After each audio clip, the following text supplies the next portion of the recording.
One of the other things that accompanies the birth of the modern urban areas, the modern cities in America, is really the birth of what we consider our modern culture today.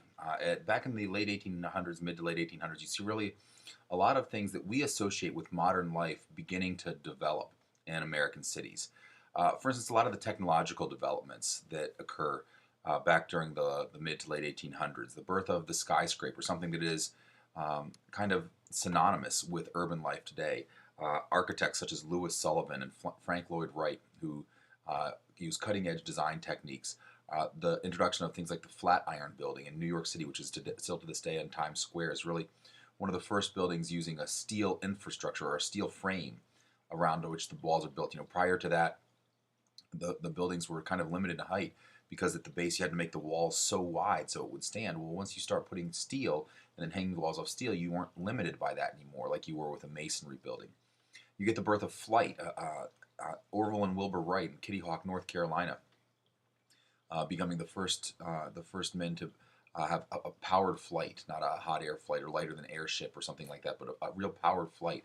What today, the birth of the airplane, that all begins back in the mid to late 1800s. Modern schools begin to be developed. What we think of as schools, secondary education, high schools were introduced. African Americans like W.E.B. Du Bois and Booker T. Washington really begin to drive home the importance of education for success in life, especially in regards to the black community. It's also during the latter half of the 1800s that you get discrimination coming back around and being institutionalized, especially in the South, in the form of segregation or Jim Crow laws. Jim Crow laws that were designed to segregate or to separate the races in the South, and those made possible by a court case called Plessy versus Ferguson, which says that it's okay to separate out as long as the two things are equal. So the doctrine of separate but equal begins to be developed, and that paves the way for segregation, which really won't be overturned until the Civil Rights Act of 1964 and some of the landmark court cases from that time period. Some of the fads and trends, which turn out to not so much be fads because they have real staying power. Baseball, the birth of professional baseball occurs in the late 1800s.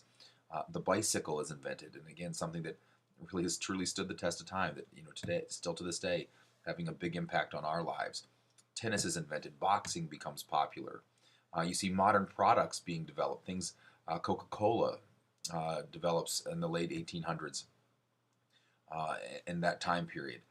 And so again, something that very much is ubiquitous or ever present in our lives today. Movies, Thomas Edison. Newspapers, guys like Joseph Pulitzer and William Randolph Hearst began circulating newspapers and putting pictures into newspapers, putting comic strips into newspapers, crosswords, those kind of things. Things that, again, are kind of part of our everyday life that we take for granted. This is when they start. This is when they begin. This is when we really begin to form what we consider today our modern culture. You get the birth of chain stores. You get the birth of department stores. And so a revolution in retail. Marshall Fields out of Chicago becomes really one of the first department stores where you can go to one store and you can get everything you need. You can go to different departments, and it's like having a bunch of stores all under one roof. Chain stores, where one store, one place after the other, is all the same. Woolworths is really the first one of this, and Woolworths is really what's called a five and dime. It's a discount store. It's kind of the predecessor of the modern Walmart. You get the birth of American literature. Guys like Mark Twain. His real name's actually Samuel Clemens, but better known as Mark Twain, writes books about the guys that Tom Sawyer and Huckleberry Finn up and down the Mississippi River, and is really considered widely to be one of the best authors that ever come out of the United States, if not the best author ever to be produced in the United States.